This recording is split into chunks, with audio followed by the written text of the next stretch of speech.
Isso foi por volta de que época? Isso foi de mais ou menos 49, 50 por aí. Instituto Brasil Estados Unidos. Eu tocava lá e os professores americanos me chamavam de Alf, um apelido. E num programa no Instituto, programa do Paulo Santos, ele pediu o nome dos participantes. Quando chegou minha vez, me perguntou: Alf. Alô? Alô? Alô, atenção. Alô? Alô? Essa é a entrevista com Johnny Alf. Entrevista com Sérgio Ricardo, dia 21 dia 10 de outubro de entrevista 61. de novembro, Entrevista com Ronaldo Boscoli, no dia entrevista com 19 Elis de Regina, julho, 1967. Primeira pergunta é: você conhece alguma pergunta que será feita? Você conhece alguma Você permite que publique suas respostas? vai ser feita? Sobre a sua vida, a diretoria que você marca na pessoal, a influência, como tem sido a sua carreira, nesse sentido. Baú do Zusa. Alô, ok, então agora é no bate-papo. Alô? 1968 mal começa quando, ainda em janeiro, o diretor do Departamento de Polícia Federal, General Juvencio Façanha, declara publicamente suas impressões a respeito dos profissionais do teatro no país. A classe teatral brasileira é formada por intelectuais pés sujos, desvairados e vagabundos, que entendem de tudo, menos de teatro. A extrema-direita, que cuida de embrutecer ainda mais o regime, não suporta a arte e a cultura e trabalha dia e noite para sufocar, às vezes literalmente, artistas, jornalistas, professores e intelectuais. Algumas semanas após a paquidérmica declaração do general Juvencio, a atriz Maria Fernanda, filha da poeta Cecília Meirelles, se dirige ao público que lota o Teatro Nacional de Brasília. Em 8 de fevereiro, estreia a peça Um Bonde Chamado Desejo, baseada no texto original de Tennessee Williams. Ela diz: Senhoras e senhores, em respeito ao público pagante, vimos declarar que a peça que vamos levar agora, tendo sofrido cortes da censura, que serão mantidos por obediência, não por concordância, sofrerá uma pausa, em silêncio, correspondente a cada corte. Pedimos, por isso, a compreensão do público de Brasília. A reação é imediata.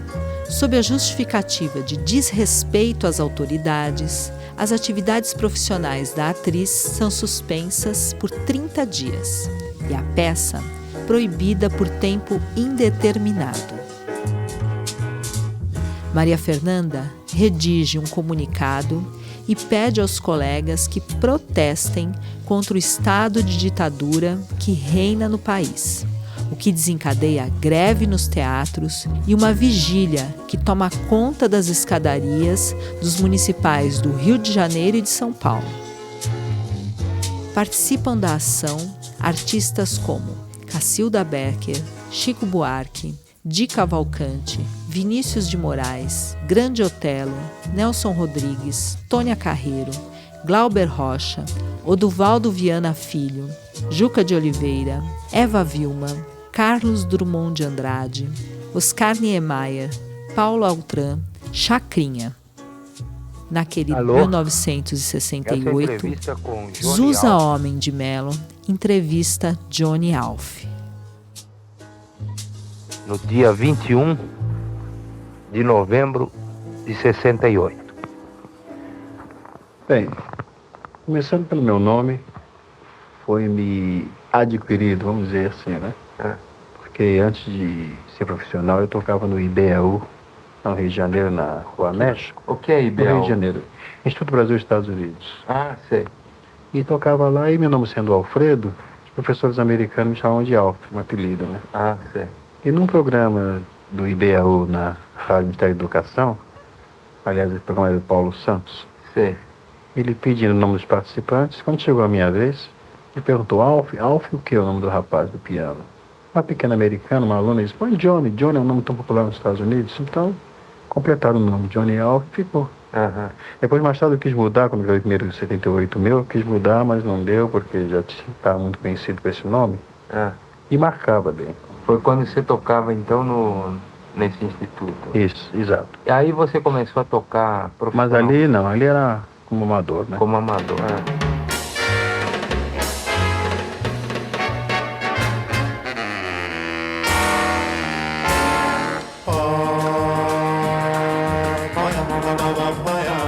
Mais um baú do Zusa. Hoje nós vamos acompanhar a entrevista que o Zusa fez com o Johnny Alf. Arrigo Barnabé. Nós vamos descobrir como o Alfredo José da Silva se transformou no Johnny Alf. Nós vamos ficar sabendo que ele era muito amigo, muito próximo do Newton Mendonça, um pianista parceiro do Tom Jobim nas canções Manifesto, Samba de uma Nota Só e Desafinado. Nós vamos ficar sabendo que o João Gilberto ia no clube onde o Johnny Alf tocava e gostava muito de ser acompanhado pelo Johnny Alf, gostava muito do que o Johnny Alf fazia com a mão esquerda, da levada, da batida da mão esquerda do Johnny Alf, e que isso pode ter influenciado a criação da batida da Bossa Nova pelo João Gilberto.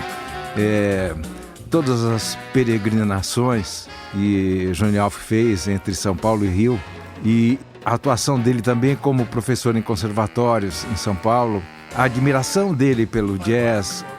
Ele tinha um caderno com muitas letras em inglês, ele gostava muito das canções, dos standards americanos, né? E eu cheguei a ver, inclusive, esse caderno, ele escrito com uma letra muito bonita, com uma caligrafia linda, assim. Ele escrevia as letras das canções e algumas letras de canções dele também.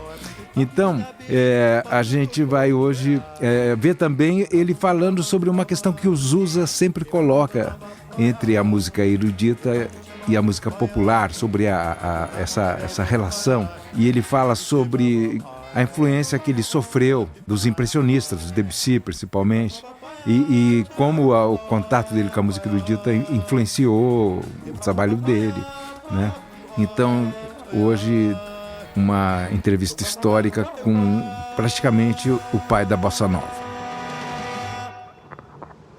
E aí, de lá você, como começou? Bom, de lá o Dick Farney chegou dos Estados Unidos e eu tinha um clube lá no Rio, Sinatra Farney, e nós fizemos uma reunião para ele. Sim.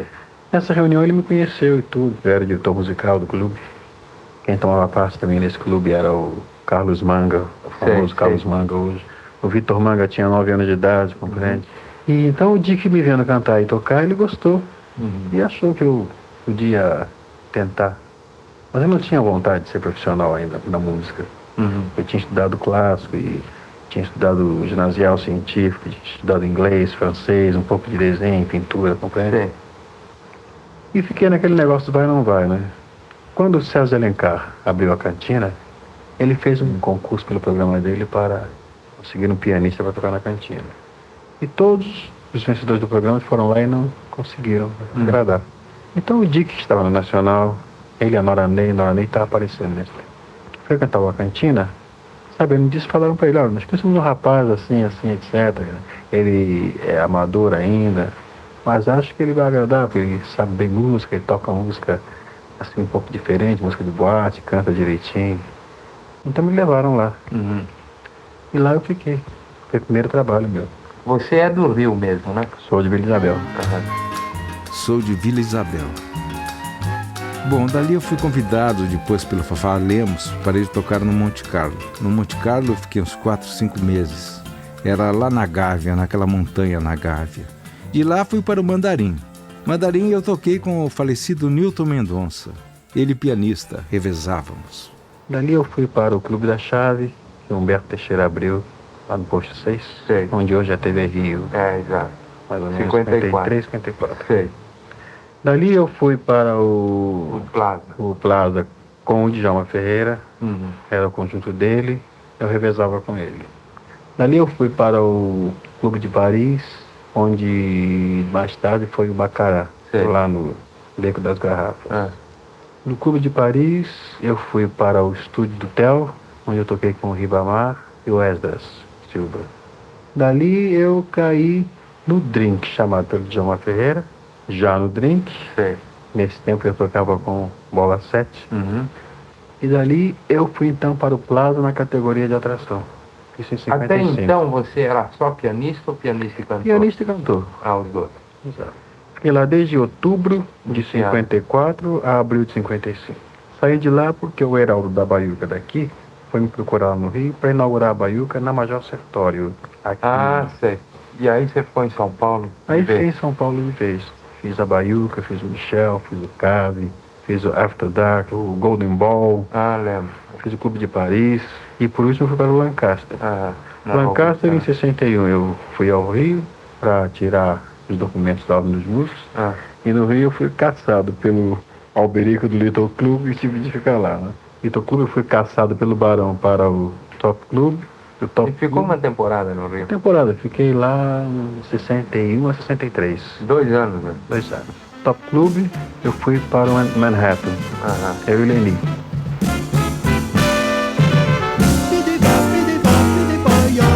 Reclamar por aí, eu não vou mudar meu modo de pensar. Veja nosso amor ser assim, muita opinião pra resultar em confusão. Você quer passar por bem e diz que a bossa não vale vintém. Emília solfejava em Chopin e quer que eu seja as 9 também. Sempre fui assim e não vai ser você que vai mudar meu modo de gostar. Quanto ao nosso amor é melhor conservá-lo assim. Amor de lá e amor de cá, mas desista de querer meu repertório modificar. Balada em lá bemol, guarde pra si, mas quanto a mim, Bela tenha dó, bossa só.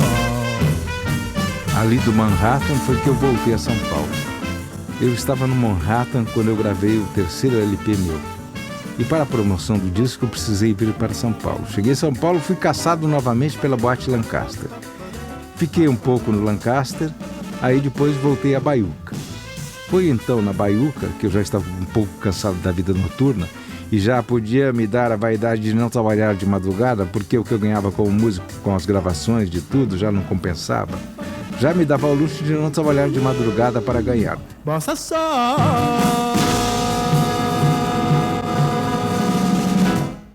Bom, nesse período eu descansei bastante da vida noturna, comecei a fazer uma reviravolta em questão de pesquisa de música e letra, esse negócio todo. E comecei a lecionar em conservatórios, a convite dos conservatórios.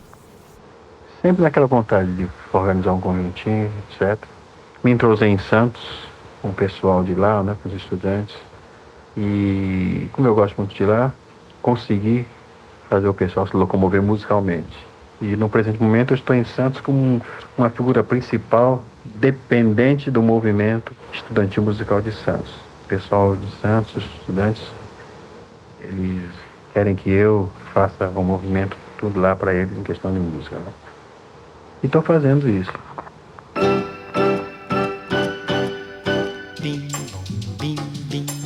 Então, aqui tem um trecho da entrevista em que o Johnny Alf esclarece bastante sobre a parte rítmica da bossa nova, né? Ele, inclusive, fala sobre essa polifonia rítmica que acontece, né? Por exemplo, quando o João Gilberto faz uma coisa com a voz, outra com o violão, né? E aí o Johnny Alf comenta que isso também vai para a parte rítmica, né? Mas com independência, com vozes independentes, ritmicamente, né? Então esse trecho ele começa dizendo assim, o Johnny Alf, né? Olha, falar quem idealizou é uma questão é um negócio meio complexo, compreende? Um negócio meio complexo, compreende? Porque eu acho que da batida que o João fazia, pode dar o caso de um baterista aqui, o outro ao mesmo tempo, ter se baseado naquela batida dele, compreende? Sim. E depois que apareceu a gravação dele, vários músicos apareceram também seguindo o movimento. Pianistas, bateristas, compreende?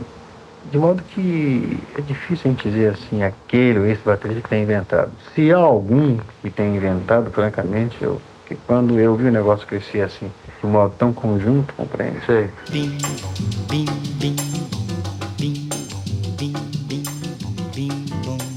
Agora pode entrar no detalhe técnico. No que você acha que essa forma rítmica difere do que havia antes? Difere pelo seguinte, era o emprego do sincopado. O sincopado nesse tempo era um negócio que mas o pessoal achava um negócio fora do lugar. O negócio tinha que ser tudo feito no tempo certo. E essa nuance de sincopado que apresentava esse movimento foi justamente uma das coisas que impressionou, e eu achava aquilo mais próprio, porque justamente no jazz a pessoa, quando fazia assim, os acompanhamentos, vamos dizer, o piano, por exemplo, nunca tocava os acordes nos tempos certos.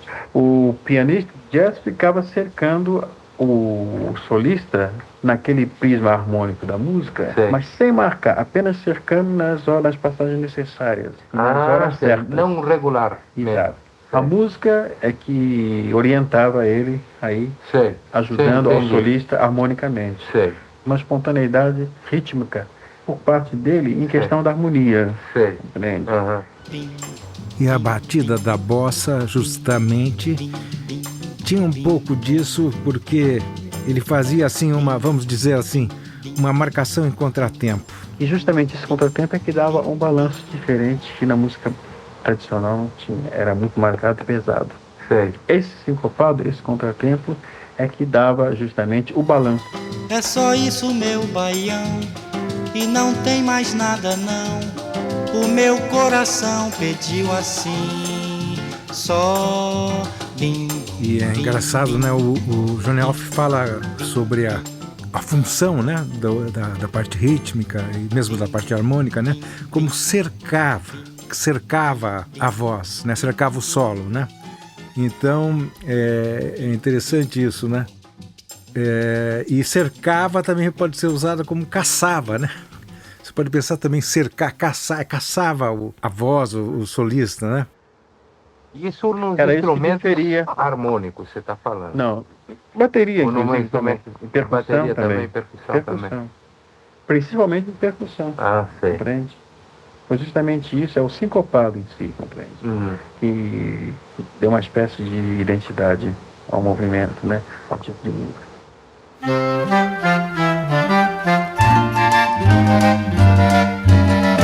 Você bem sabe, eu sou rapaz de bem. Minha onda é do vai e vem, pois com as pessoas que eu bem tratar, eu qualquer dia posso me arrumar.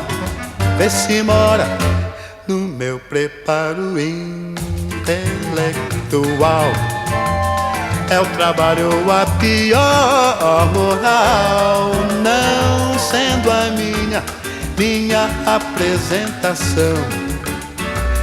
Meu dinheiro só de arrumação. Eu tenho casa e tenho comida, não passo fome, graças a Deus. E no esporte, eu sou de morte. Tendo isso tudo, eu não preciso de mais nada, é claro.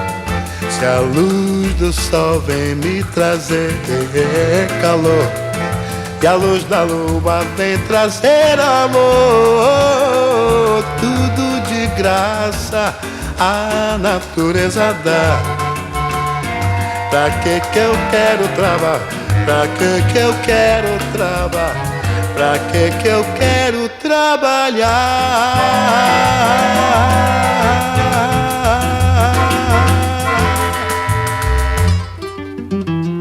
Aí o Johnny Alf comenta, inclusive, sobre a questão da batida que ele faz, Johnny Alf, faz na mão esquerda no piano, né? E o Zusa pergunta, você sentiu alguma afinidade entre essa batida do João Gilberto e a sua mão esquerda? E o Johnny Alf, olha, eu não vou dizer que não, porque eu tinha essa minha mania, compreende, de harmonizar, de me acompanhar. Eu não marcava justamente. Nesse ponto é que havia semelhança? Exato. No tal cerco. No tal cerco. No cerco. Por isso que eu pude explicar facilmente a você, porque é uma coisa que eu fazia. Você foi como um encontro de uma coisa, então, no violão? Exato. Você sentiu... Porque o João Gilberto, ele ficava muito lá ele ia muito lá na cantina e ficava horas e horas do meu lado, eu tocar e tudo, etc. Cantava alguma coisa, né? Sei. Pode ter dado dessa intimidade. Ele chegou a trocar ideia com você alguma vez sobre a sua mão esquerda? Ou a forma de você marcar? Não, eu sei que ele gostava bastante. Aham. Gostava muito de cantar comigo acompanhando, e se entusiasmava no modo de acompanhar, compreende? Acompanhava ele muito. E ele cantava Inclusive tem muitas músicas netas minhas que ele sabe. Ah, é? Tem. E você acompanhava... E ele cantava de uma forma diferente ou não?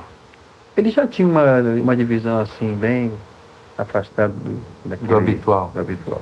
E você se sentia à vontade acompanhando? Ah, muito. Harmonicamente, principalmente, né? Porque o que eu fizesse, não tinha problema. Que músicas você fazia? Música do momento, era música de Milfon, compreende? Música de Caymmi. Sei. Compreende? Nesse tempo era o que... Música de momento.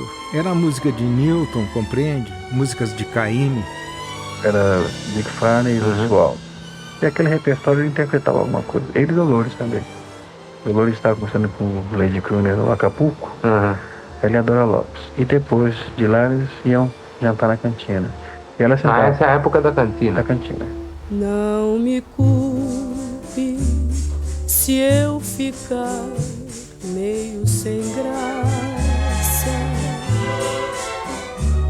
toda vez que você passar por mim. E aí o Zusa pergunta para ele, né? Essa é a época da cantina, né? O lugar onde ele tocava, né? O Johnny Alf responde, da cantina, ele sentava junto do piano. O pessoal todo já se dá perto do piano e cantava isso, cantava aquilo.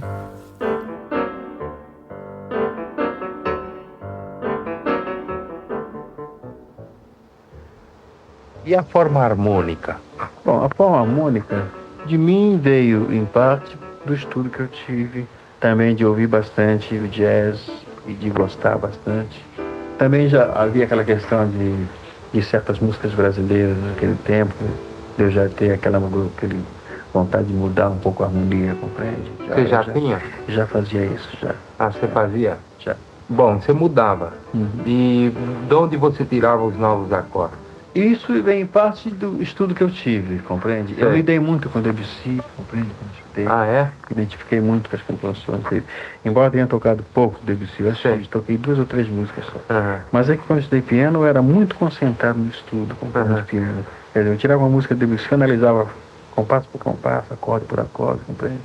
E gostando naturalmente, eu fazia por onde de me contaminar com aquele, vamos dizer assim, me contaminar com aquele tipo de música, compreende? E ele fala também sobre a coisa da música erudita, né? Sobre a influência, né? Ele fala sobre Debussy, e ele diz que se identificou muito, né, com as composições dele, quer dizer, ele é bem interessante esse comentário. É o primeiro cara que fala diretamente sobre isso, né? E estudando inglês, né? Quer dizer, sem sair do assunto. A linguagem da música americana eu gostava muito também, né? E eu achava gostoso aquele modo de expressão leve, suave, compreende? Quer dizer, uma profundidade, mas expressada de um modo mais ligeiro.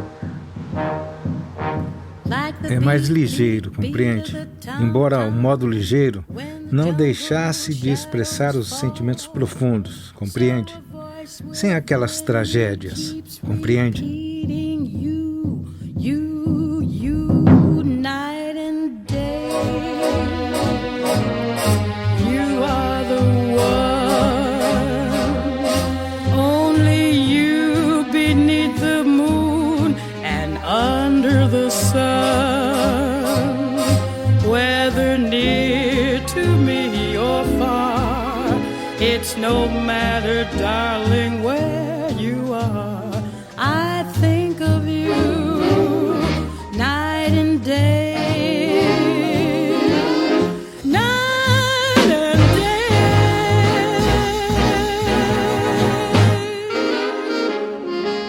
Uma das coisas que me influiu muito na questão da linguagem era que eu gostava tanto da linguagem das músicas americanas que eu fazia versões dela para o português, mas usando o mesmo sentido.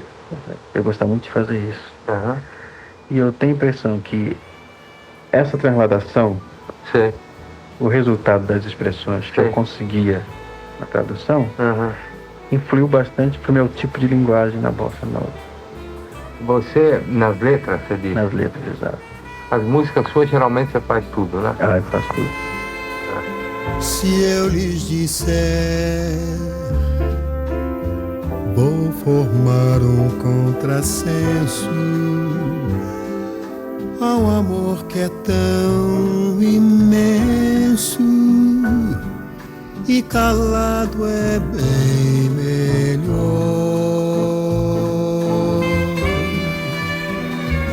Se eu te disser, não será surpresa alguma, sou correspondido em suma, já te sinto em mim de cor.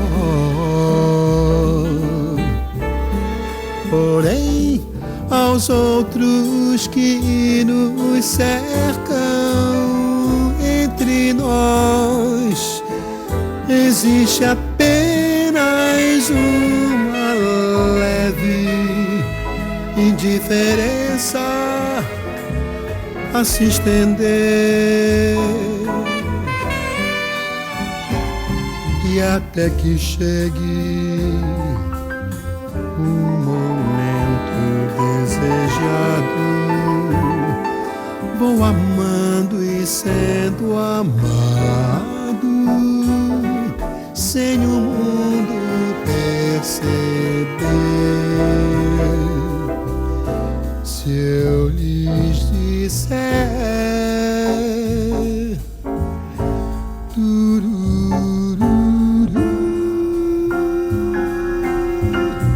mas eu não digo não.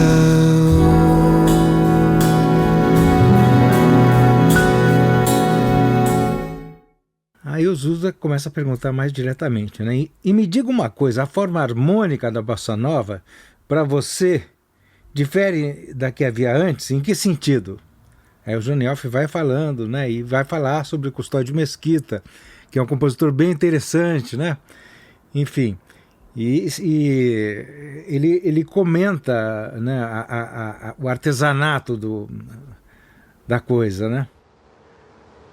Tinham alguns compositores que já tinham uma certa inclinação. O Custódio Mesquita, por exemplo, era um compositor que tinha músicas que você tocando hoje se sente mais ou menos, não atualíssimas, mas com um pouco de... Por exemplo, você seria capaz de citar alguma dessas músicas? Noturno, por exemplo, dele. Noturno, Custódio Mesquita é uma música feita nos moldes atuais. Sei. Outra música, Roda de Maio. Sei. Tarde da noite na rua deserta, a vagar eu estou. Não tenho destino nem rumo, não sei de onde vim, nem sei para onde vou. Onde estou? E aí ele segue falando, né? Um ritmo tradicional, mas harmonicamente, melodicamente, elas já eram um pouco avançadas, compreende? Ele já tinha uma inspiração além, quer dizer, avançada para o tempo dele. E a gente sentia isso no modo que ele fazia a harmonia das músicas. De um passado que o vento levou. É claro que a melodia está muito ligada à harmonia. Sim. Aí eu gostaria que você pudesse analisar, se possível, a melodia independente da harmonia. Aí nesse ponto você tem algumas músicas que têm alguns intervalos realmente que foram considerados para a época bastante, como os cantores diziam, difíceis de ser cantados. Por causa desses saltos de trítono e tal coisa. Então eu pergunto, como você analisa esse tipo de melodia moderna em relação ao que havia antes? Eu acho que isso, em parte, vem Bom, de mim veio, vamos dizer que eu tivesse já dentro de mim uma inclinação. E essa inclinação foi ajudada pelo estudo que eu tive. Certo. Quer dizer, me ajudou a abrir os olhos diante daquilo que eu tinha inclinação, compreende? Quanto ao tipo de melodia que eu faço, no princípio eu teria antes a influência do instrumento. Sei. De princípio eu poderia também, não vamos dizer forçar, mas poderia influir nas modulações assim de um modo obrigatório. Talvez porque eu gostasse e já, meu modo de sentir, obrigasse a fazer. Certo. Certo. Eu sempre tive inclinação para a modulação pelo seguinte, porque quando eu estava piano eu tinha a mania de tocar as músicas em todos os tons. Eu conheço o piano bem. Ah, é? Exato. Em qualquer tom. Você gostava de fazer esse tipo de exercício, vamos dizer? Porque eu achava que uma música num tom só, por mais bonita que seja, é bonito, mas eu acho que modulação é uma espécie de vida nova na música para mim. Desamor, foi você que não disse o porquê de querer me enganar, de fazer-me chorar. Se eu soubesse sofrer, se eu soubesse esquecer, se eu soubesse passar sem querer lhe olhar. Eis aí o total desse amor, afinal é noturno tão triste, bem triste, final.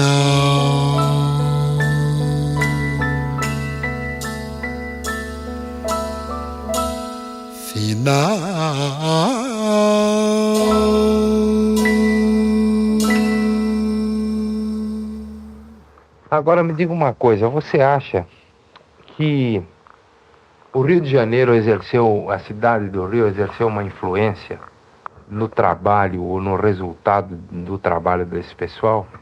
Olha, eu acho que influiu porque eu digo a você com franqueza, o ambiente influi bastante na inspiração do artista, sabe? Sei.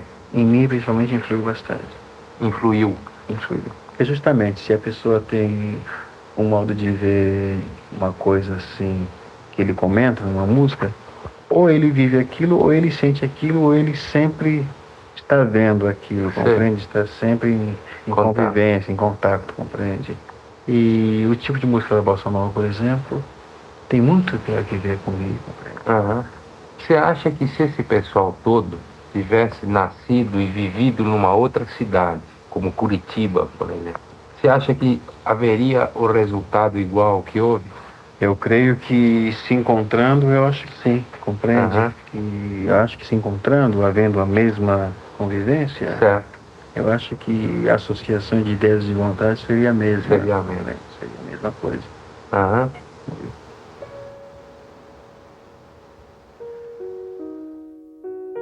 Então agora o Zusa vai entrar na questão da música popular e a música erudita, né? E o Johnny Alf, ele tem muita coisa para falar sobre isso, né? Você acha que existe diferença entre a música popular e erudita? Como se situa esses dois campos? Olha, eu acho que a música, tudo é música, compreende? Eu procuro ouvir em todo e qualquer tipo de música um tanto de seriedade, sabe? Agora, a música erudita, vamos dizer que seria a música popular dos tempos passados, compreende? Assim, de uma certa camada social, de um certo nível, compreende? Porque eu acho que sempre houve essa questão da música de camadas, compreende? Da música atingir aquela camada e não atingir aquela, eu acho que sempre houve. Agora, eu acho que as duas músicas estão ligadas, compreende? Sei. Eu acho que uma favorece a outra. O conhecimento das duas é importante para qualquer pessoa, para qualquer um, principalmente o artista que lida com a música. Seu Chopin não vai pensar que estou me aproveitando de seu nome, sua projeção, mas sua cooperação. Valoriza este chorinho meu. Dizem que o próprio Liszt ao seu valor não se renegou. Até a Jorge Sand uns pontos entregou. Por isso eu quero uma vez mais dizer que não é plágio esta divertida união que fez de sua inspiração ao compasso 2x4 leve, sincopado neste chorinho canção.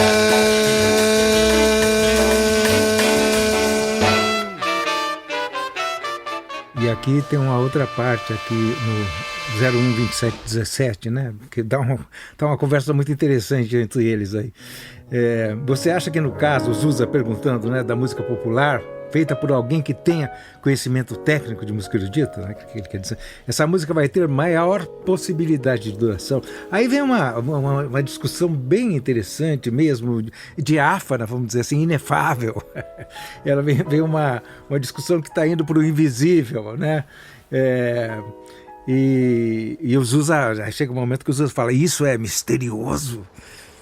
Aí já existe também uma questão da mágica. Às vezes você faz uma música com uma certa qualidade técnica e não consegue projeção. Ele pode chegar e tocar a música e ela não ter nenhuma comunicação. Há esse caso também. De modo que eu acho aí já é uma questão relativa. Se ele consegue pôr na música com um certo apuro técnico, ele consegue uma certa comunicação, aí pode se dar o caso dela ter. Porque às vezes ela também pode ficar guardada para sempre e nunca conseguir uma comunicação. E isso é misterioso. Aí já é misterioso, aí já é uma questão de compreende. Bom, e agora, na sequência disso, né, ele vai falar sobre como foi feita Eu e a Brisa, né? Então, é bem interessante isso. O Zusa fala agora, como curiosidade, como é que foi feito Eu e a Brisa? Eu e a Brisa foi feito com um casamento. Nunca. A família conhecida minha lá de Santo Amaro, uns rapazinhos se casaram e queria que de presente eu desse para ele uma melodia que seria tocada na hora da cerimônia. Eu fiz a melodia dele. Espera um pouquinho. Agora a pergunta. Eles te pediram isso. Exato. E você... Bom, é hoje que eu vou começar a fazer? Como é que foi? Não, foi pedido com antecedência. E aí, você espera, como é que aconteceu? Bom, a intenção em si, que já é diferente, acho que concorreu para que eu tivesse uma inspiração. Certo. Que mais me tocasse, compreende? A música era para ser tocada no casamento? No casamento. Dele? Mas acontece que na igreja que ele se casou, a última hora que ele foi tratar disso, a igreja não permitia. Então não adiantou. Aí, pelo menos essa forma. Ficou só na intenção.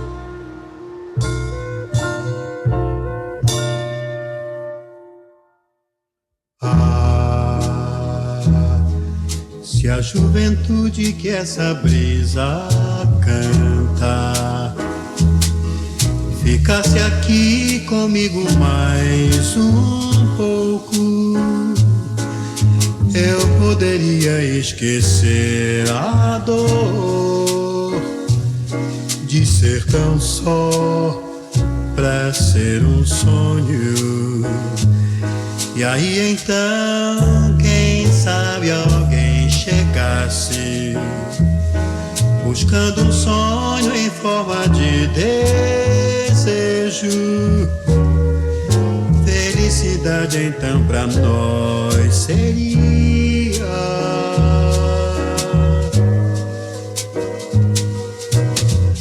e depois que a tarde nos trouxesse a lua, se o amor chegasse eu não resistiria e a madrugada acalentaria nossa paz. E vamos terminando mais um baú do Zusa.